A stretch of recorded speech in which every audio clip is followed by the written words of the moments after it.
Saudara-saudara, dengar baik-baik. Pemilu sudah selesai, pilcaleg selesai, masih ada pilkada.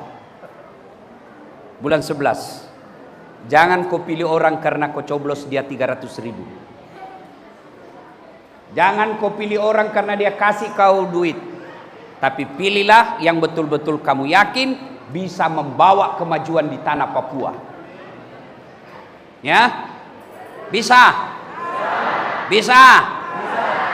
Kalau orang masuk neraka korupsi 50 miliar, masih dibilang dunia enak, 50 miliar dia nikmati. Tapi kalau 300.000 masuk neraka, itu namanya beleng-beleng. Ya. Wa qalaidan bismillahirrahmanirrahim. Innallaha wa malaikatahu yusalluna 'alan nabi.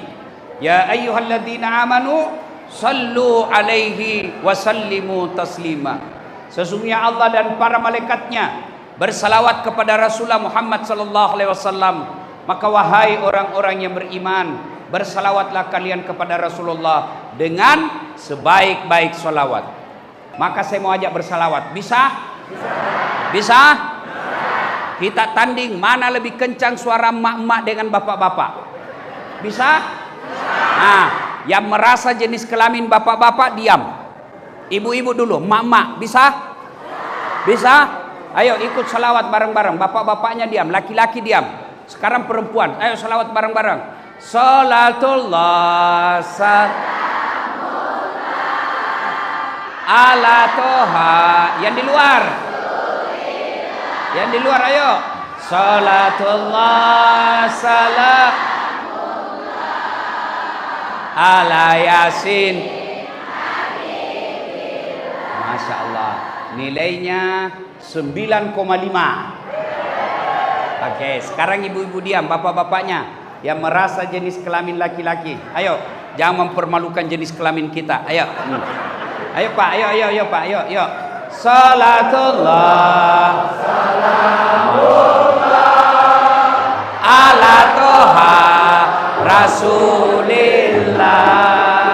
Salatullah salamullah ala yasin. Nilainya 9,7.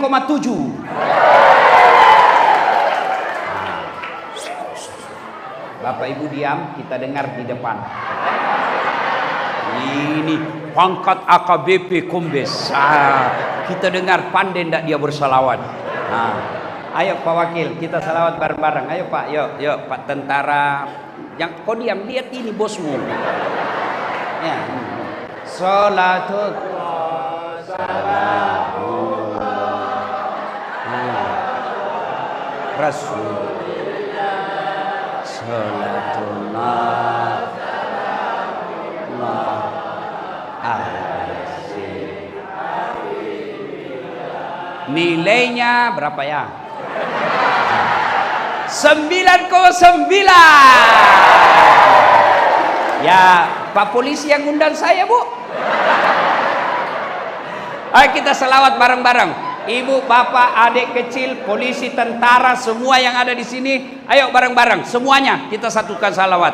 Salatullah salamullah ala toha rasulillah. Salatullah salamullah ala yasin habibillah. Tawassalna bismillah wa bil hadi wa kulli mujahidi lillah bi ahlil. Sudah. Nah, saya mau tanya, mana lebih kencang tadi, ibu-ibu dengan bapak-bapak? Mana lebih kencang bapak-bapak dengan pejabat? Mana lebih kencang bapak-bapak dengan semua yang tadi? Semua yang tadi. Berarti makin satu makin besar. Makin kecil makin sedikit makin kecil. Berarti kalau mau besar ini kabupaten harus bersatu. Tidak lihat Jawanya, tidak lihat Bugisnya, tidak lihat Papuanya, kita adalah warga Republik Indonesia. Itu namanya persatuan. Nabi pernah berkata, Nabi tanya, "Atadruna manil muflis?" Saudara-saudara sekalian, kamu tahu siapa yang bangkrut nanti di akhirat? Tahu bangkrut? Tahu bangkrut? Bugis bilang capu, rogi. Tahu enggak siapa yang bangkrut nanti di akhirat? Sahabat bertanya, yang tidak sholat ya Rasul. Nabi bilang dia sholat. Yang tidak puasa ya Rasul, dia puasa. Senin Kamis juga lancar. Yang tidak haji ya Rasul, dia haji bahkan umroh. Yang tidak bayar zakat ya Rasul, dia bayar zakat harta dan zakat fitrahnya. Heran sahabat, kalau begitu siapa yang bangkrut ya Rasul? Nabi menjawab, jarusu wahatiur rahim, tetangga yang jahat sama tetangganya dan yang memutuskan tali persaudaraan. Lalu sahabat bertanya, bagaimana caranya bisa bangkrut? Nah dia sholat, dia puasa, dia zakat, dia haji, kok bisa bangkrut? Kata Nabi, betul, hablum minallahnya baik, hubungan ibadah mahdanya kepada Allah baik, tapi sayang di komplek tidak ada yang senang. Dia baik sholatnya, hitam jidatnya, tapi sama tetangganya tidak ada yang senang. Dia setor nanti sholatnya, ya Allah ini sholatku. Datang tetangganya, tunggu dulu. Saya pernah tetangga itu di Papua. Saya difitnah, katanya anakku yang lurus rambutnya bukan anaknya suamiku, karena suamiku keriting rambutnya. Gara-gara fitnahnya saya dihina, saya dipermalukan. Akhirnya saya tinggalkan komplek gara-gara dia itu fitnah saya. Saya minta keadilan. Allah berfirman, ya sudah, ambil sholatnya itu. Sudah habis sholatnya 10 tahun. Dia setor lagi puasanya. Ya Allah ini puasaku 10 tahun. Datang lagi tetangganya, tunggu dulu. Saya pernah sama-sama caleg di Papua. Dia fitnah saya. Katanya mobilku hasil korupsi. Mana bisa pegawai biasa punya mobil. Dia fitnah saya. Gara-gara fitnahnya saya dimutasi menjadi staf ahli. Ahli yang tidak ada stafnya. Saya minta keadilan. Allah berfirman, ya sudah, ambil puasanya. Habis sholatnya, habis puasa. Dia setor lagi hajinya. Ya Allah ini hajiku. Datang lagi, tunggu dulu. Saya pernah diserobot tanahku 2 meter. Saya mau lapor polisi, tamanna polisi. Gara-gara dia serobot tanahku, saya tidak punya got. Setiap hujan pasti banjir rumah saya. Kelakuannya ini. Allah berfirman, ambil hajinya. Habis amalnya Pak, habis. Puasa habis, sholat habis, haji habis, zakat habis. Masih ada yang datang. Saya juga pernah disakiti. Dia bilang yang banyak amalnya tadi, ya Allah bagaimana lagi caranya? Nah sudah habis amalku ini. Allah berfirman, ambil dosanya orang yang pernah kau sakiti. Itulah makna orang bangkrut. Biar hitammu sholat, jidatmu hitam. Puasa kau Senin Kamis, depan rumahmu tidak suka karena parkirmu. Samping rumahmu tidak senang gara-gara gotmu. Samping kirimu tidak senang gara-gara peliharaan ternakmu. Belakang rumahmu bertengkar gara-gara sampahmu. Kamu bukan orang soleh di hadapan Allah. Itulah sebabnya Allah selalu sampaikan setiap Jumat, wa'tasimu bihablillahi jami'an wa la tafarraqu. Berpegang teguhlah engkau kepada tali persaudaraan agama Allah, jangan kau bercerai-berai.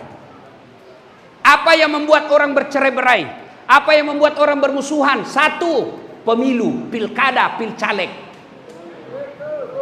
Orang mau jadi presiden, kalian bertengkar.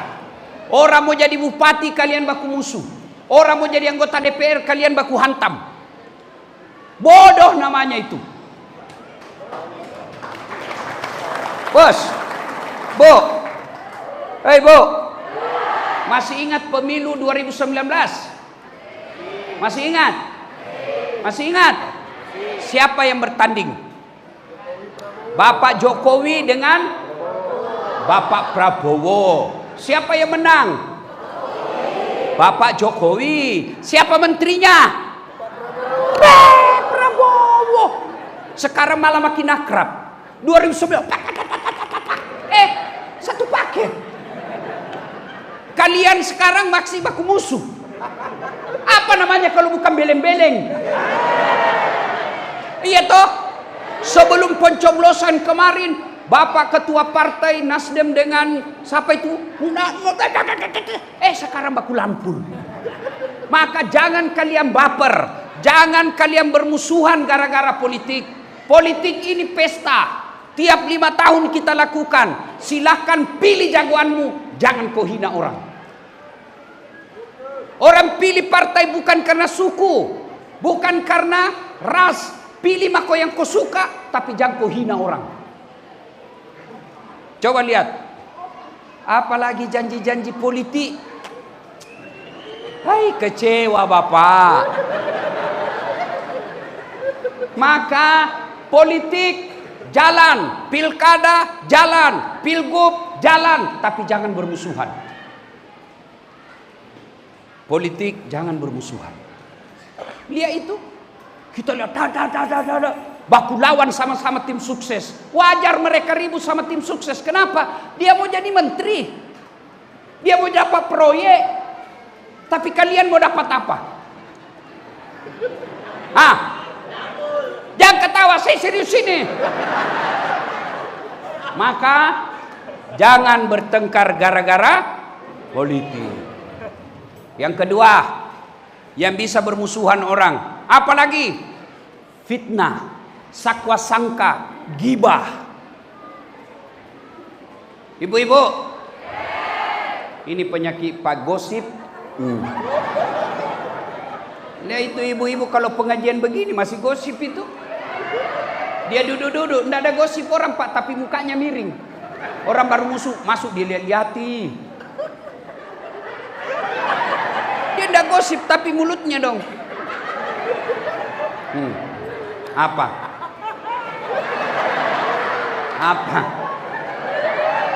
Tidak serasi kudungnya sama roknya. Dia bilang iya kayak umbul-umbul. Orang kalau kau cerita pasti marah. Marah dia pisah, dia tinggalkan. Bahkan saya pun dia gosip. Saya lewat tadi ada yang gosip saya, dia bilang itu juga bajunya yang viral. Tukang gosip.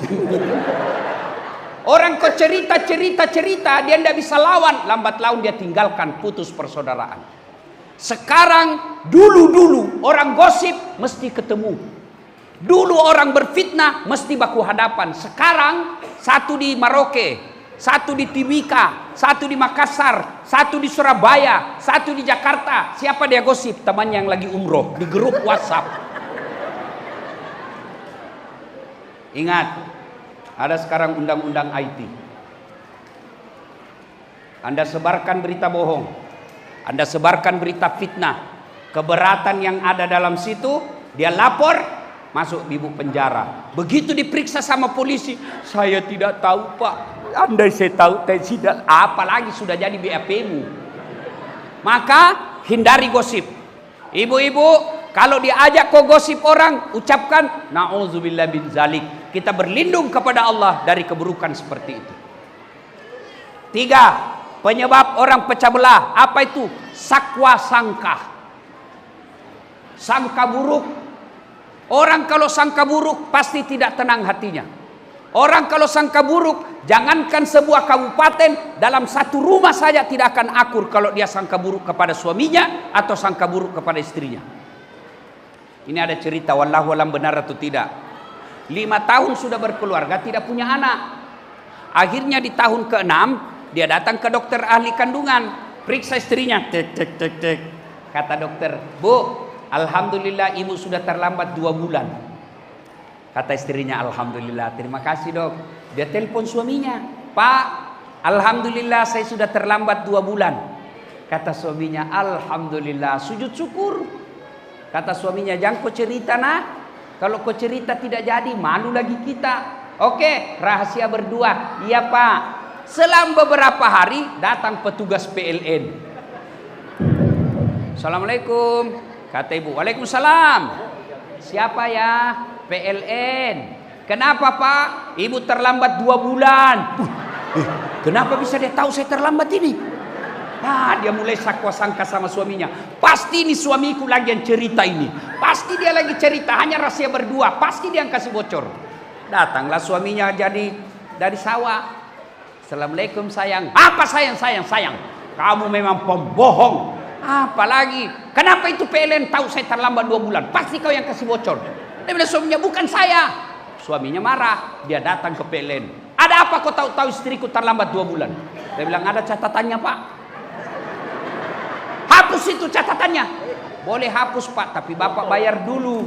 Kalau saya tidak mau bayar, ya terpaksa punyanya Bapak diputus. Kalau punya aku diputus, apa nak pakai istriku di rumah? Terpaksa Bapak istrinya pakai lilin. Inilah kalau sakwa sangka, putus persaudaraan. Kamu telepon orang tidak dijawab, sangka baik. Oh, ibu-ibu, telepon suami jam 7 pagi tidak dijawab. Oh, berarti suamiku lagi sholat duha. Telepon jam 12 tidak dijawab. Oh, sholat berjamaah duhur. Telepon jam 4 sore belum dijawab. Oh, berarti ketinggalan HP-nya. Begitu masuk WhatsApp, saya lihat suamimu bonceng cewek, cantik betul. Oh, berarti suamiku lagi ngojek. Tenang perasaan. Ya Bu. Sangka baik. Orang yang sangka buruk, lambat laun putus persaudaraan. Dan kalau sudah putus persaudaraan, bisa bangkrut. Maka Nabi katakan, umatku itu seperti badan ini. Coba lihat badan kita Pak. Tangan kanan gatal tanpa disuruh kiri yang garuk. Tangan kiri yang gatal tanpa diundang kanan yang garuk. Gatal dua-duanya kerja sama. Iya toh? Iya. Ada anak muda malam Ahad pergi menyatakan cinta. Jalan-jalan. Tiba-tiba padam lampu. Tahan tuh kakinya. Duk! Kaki tahan tuh, otomatis semua badan ikut merasakan. Kakinya tahan tuh, apa yang pertama teriak? Mulut. Sudah itu mata mencari. Yang ketiga tangan mengusap. Yang keempat mulut meniup.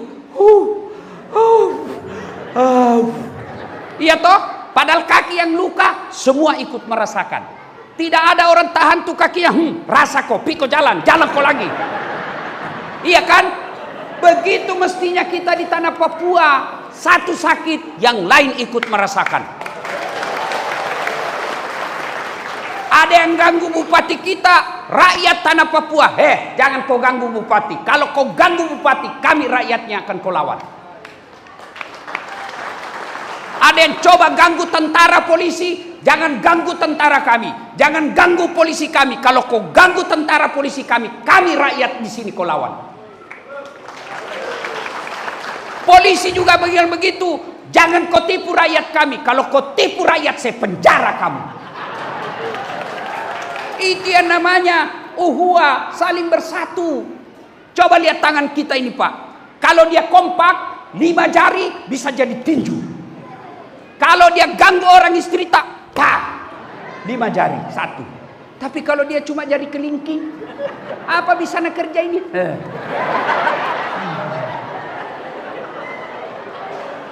Maka saudara-saudara sekalian, kabupaten ini, tanah Papua ini bisa jaya, bisa seperti Jawa, bisa seperti Sumatera kalau rakyatnya bersatu.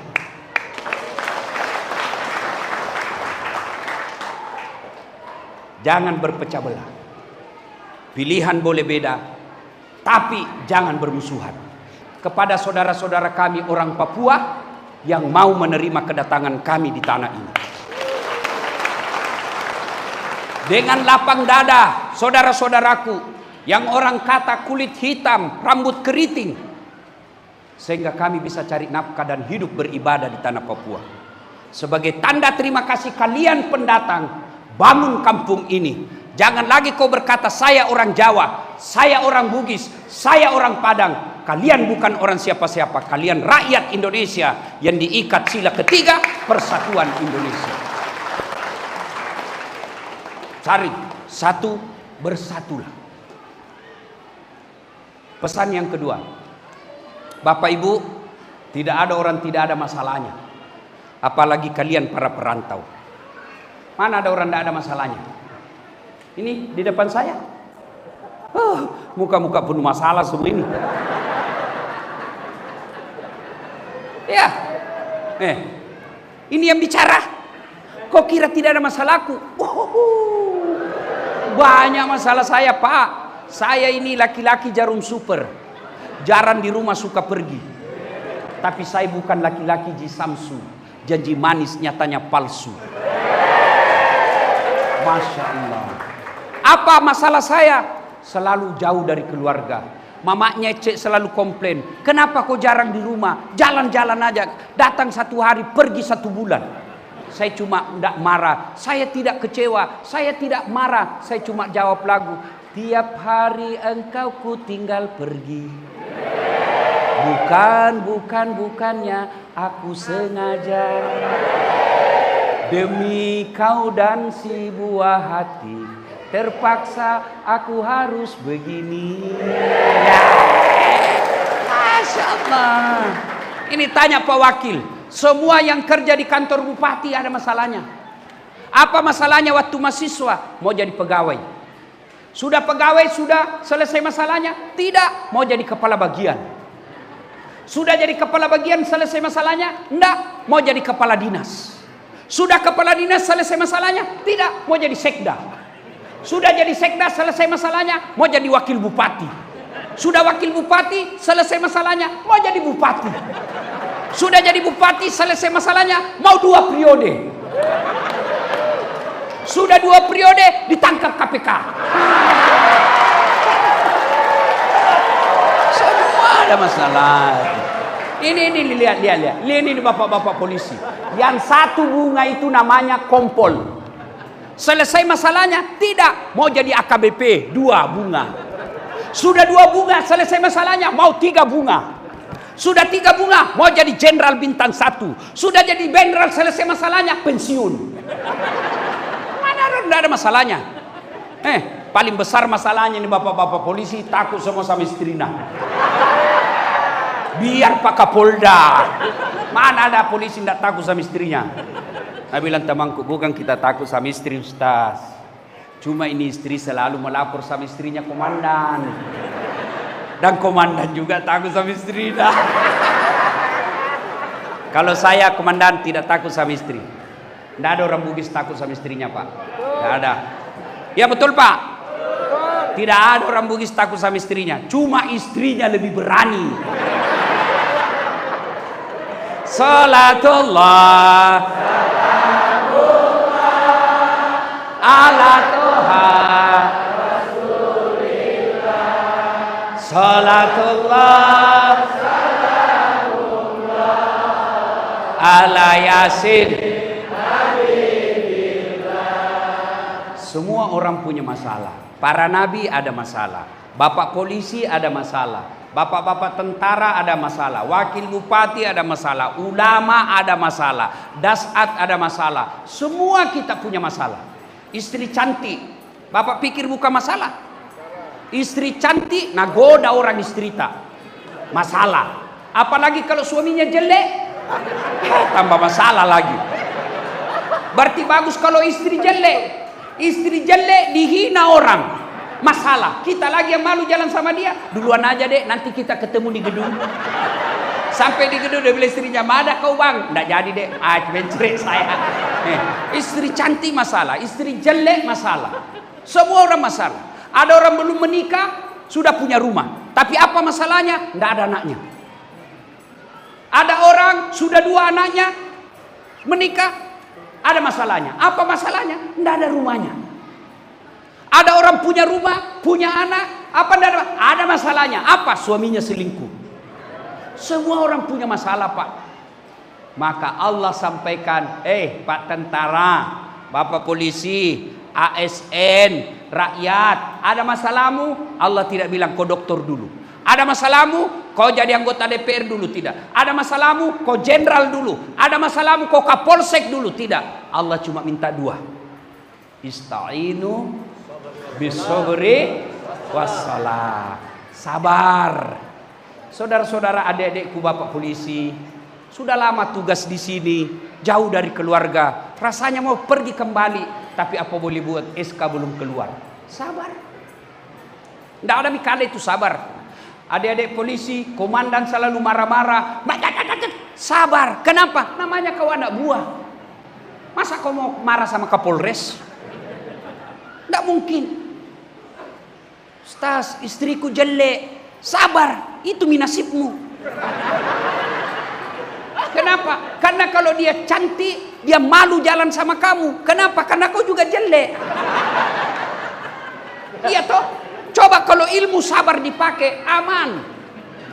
Sudah lama, sabar. Sabar itu alladzi idza asabatum musibah qalu inna lillahi wa inna ilaihi raji'un. Marah-marah istri, inna lillahi wa inna ilaihi raji'un. Tapi jangan kau kasih dengar. Inna lillahi. Oh, tambah marah dia. Tapi gimana caranya? Kau balik kanan, bersembunyi di dinding, usap. Inna lillahi wa inna ilaihi raji'un. Tenang. Coba amalkan itu. Kita dimarah-marah komandan. Jangan kau ucap di depannya, namutasi kok. Ya, sabar. Yang kedua, kata Allah, perbaiki sholatmu. Sini ada yang mewakili Kapolda, Kabaops, atau anulah Kapolres. Pak Wabub, ada komandan, ada ajudannya Pak toh? Bapak ada ajudan kan? Coba kalau beliau panggil ajudan, itu ajudan dek, biar lagi duduk, langsung, siap komandan, biar ada canggoreng di mulutnya, tahu kok canggoreng? Kacang. Siap.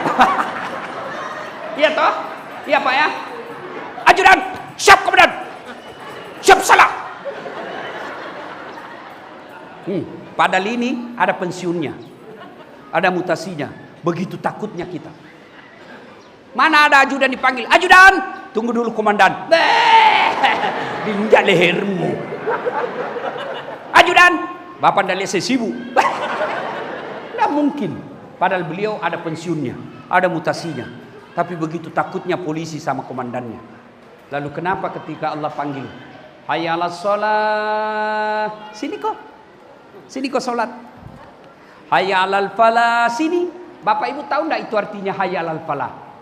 Sini kok, perantau, sini kok, saya kasih kau apa yang kamu mau. Polisi, sini, saya kasih naik pangkatmu. Itu artinya hayya 'alal falah. Sini, saya kasih kau kemenangan. Itu artinya hayya 'alal falah.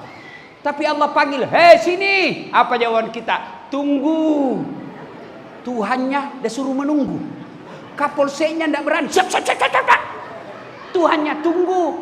Disuruh tunggu dari subuh sampai isya tidak datang. Pantas 30 tahun kau jadi polisi, tidak bisa kau lepas dari kredit. Kau ketawa, baru kau semua ada kreditmu. Pak, Bu, mau hidup berjaya, miliki sholat. Siapa yang punya dunia? Siapa punya dunia? Allah. Saya kasih contoh. Saya datang ke Papua. Saya telepon Pak Kapolda. Pak Kapolda, siap Ustaz. Saya lagi di apa tadi? Sentani. Ya toh? Saya di Bandara Sentani nih Pak Jenderal. Saya mau keliling-keliling cari orang Bugis jalan-jalan. Oh baik Pak Ustadz, cuma ada masalahku. Apa masalah Ustadz? Tidak ada mobil. Waduh kata Kapolda, waduh saya lagi di Jakarta ini Ustadz. Tapi tidak usah cemas susah, aman. Kapolda telepon ajudan. Ajudan, siap Jenderal. Itu ada Ustadz Dasad di bandara, bawakan mobil. Full tangki, jangan lupa kasih pembeli oleh-oleh. Siap Jenderal. 30 menit kemudian datang ajudan. Izin, Ustaz. Ini ada mobil dari Pak Jenderal. silakan pakai selama di Papua. Ini ada pembeli oleh-oleh. Selesai urusanku soal mobil. Kenapa? Saya akrab sama yang punya mobil. Iya toh? Masuk akal? Masuk akal? J. Ada juga dari Sulawesi, tidak kenal sama Pak Kapolda, tidak pernah ketemu, tidak pernah dengar nama, datang. Assalamualaikum Pak Kapolda, boleh pinjam mobilnya? Tidak dikenal ini. Siapa ditelepon Kapolda? Siapa? Kapolres. Tangkap. Itu tukang tipu. Tangkap dia. Begitu juga dalam hidup ini. Kamu tidak pernah sholat. Sholatmu hanya hari Jumat. Paling terlambat datang, paling cepat pulang. Orang khotbah kau tidur. Tiba-tiba ada masalah. Ya Allah, saya capek hidup ini ya Allah. Capek sudah saya hidup di tempat ini ya Allah. Allah berfirman, malaikat karena sudah capek hidup, cabut nyawanya. Maka sholat. Kecil buat Allah kasih kau. Adik-adikku para polisi, kecil buat Allah kasih kau apa yang kamu mau. Apa susahnya? Yang tidak ada jalannya saja Allah kasih. Mana bisa perempuan hamil tidak ada suaminya? Tapi kalau Allah mau, jadi Siti Maryam. Tidak ada pernah disentuh laki-laki hamil. Mana bisa manusia dibakar bisa hidup? Bisa kalau Allah mau. Ibrahim alaihissalam. Mana bisa manusia hidup dalam perut ikan? Bisa kalau Nabi Yunus. Itu tidak masuk akal. Yang tidak masuk akal saja Allah bantu jadi kalau Allah mau. Apalagi yang ada jalannya. Ada polisi, ada jalannya jadi Kapolsek. Kenapa? Kamu polisi. Ada polisi yang kompol, ada jalannya kamu AKBP jadi Kapolres. Kenapa? Kamu polisi. Yang tidak ada jalannya Dasat Latif jadi Kapolda. Tidak ada jalannya itu. Tapi kalau ada polisi, mau jadi Kapolsek, mau jadi Dansat, mau jadi apa saja, memang itu jalannya. Maka Allah cuma minta sabar kau. Ku parkir kau dulu di Papua 2 tahun, nanti saya angkat kau jadi Kapolres. Sabar kau. Nanti ada waktunya. Sudah itu sholat. Kalau sholatmu baik, kecil buat Allah kasih apa yang kamu mau. Saya sholat Ustaz. Betul kau sholat tapi tidak ikhlas.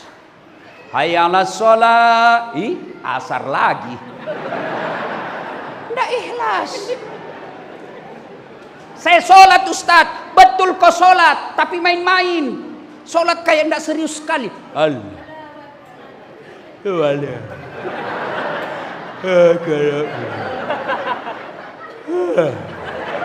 Siapa ajar kau sholat begitu? Sholat Ustaz, kau sholat tapi tidak serius. Allahu Akbar. Siapa ajar kau sholat mak keju-keju? Allahu Akbar. Ini sudah tahiyat atau belum? Maka sedulur-sedulur, jauh-jauh merantau di sini kalau kau tidak sholat, itu yang saya istilahkan lapar sekali. Lalu beli nasi bungkus. Setelah punya nasi bungkus, nasinya dia buang, bungkusnya dia makan.